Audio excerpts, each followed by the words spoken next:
Di patatalo, Kim Pao Nation, may depensa sa mga nambabash sa lovely couple na sina Kim at Paolo.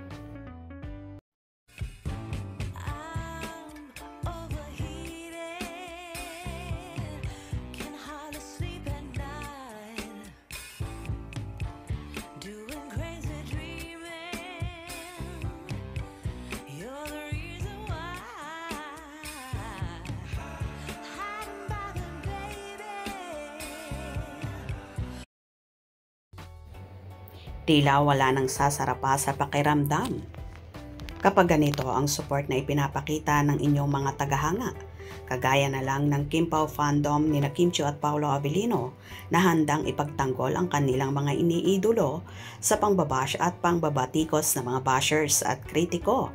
Kahit pa maraming magagandang bagay ang nagawa ng Kim Pao tandem sa mga tao, lalong higit sa ating mga kababayang apektado ng lindol sa Cebu, kung saan ibinuhos ni Kim at Paolo ang tulong nila, pero ang mga haters kung ano-ano pa rin ang mga pangit na ibinabato sa Kim Pao. May kasabihan nga, kapag ang isang puno, punong-puno ng bunga, pilit itong babatuhin at palalaglagin ang bunga. Pero syempre, hindi naman papayag ang buong Kim Pao Ladya na apihin nila ang kanilang mga iniidolo, kaya patuloy nila itong ipinagtatanggol. Kasabay na ang kanilang tagumpay at kasikatan, muling bumulwak ang ingay mula sa kanilang mga kritiko.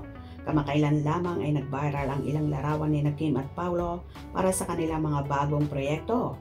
Sa halip na purihin, marami ang naglabas ng negatibong komento na nagsasabing sila ay umay na sa Kim Pao. Ang mga bashers na ito ay tila nababagot at sawa na sa patuloy na pag-usbong at pagdomina ng kanilang love team. Ang ganitong klase ng pambabash ay hindi bago sa showbiz. Sa tuwing mga artistang umaangat at nagiging in demand, siguradong may mga lilitaw na gustong magpabagsak.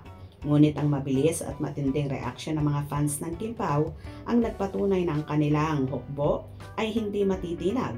Sila ay agad na nag-viral at ipinagtatanggol ang kanilang mga idolo sa matatalim na komento. Ayon sa mga binahaging komento ng fans, ang mga bashers daw ay sadyang laging kinaiinggitan ang Kim Pao.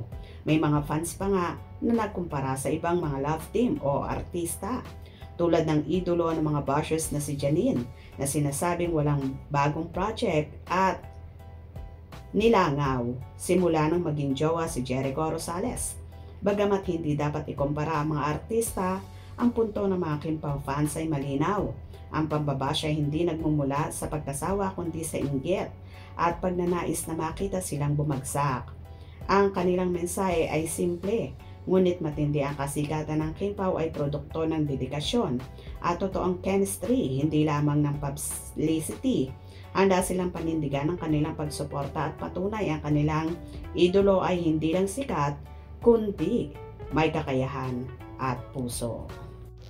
Well, hindi nga matitinag at mauumay ng pagsuporta ang Kim Pao fandom kina Kim at Paolo, bagkos palagi silang nasa likod ng mga ito para ipagtanggol sa mga bashers na wala nang ginawa kundi hanapan ng butas sina Kim at Paolo. Hope you enjoyed. Please subscribe for more info.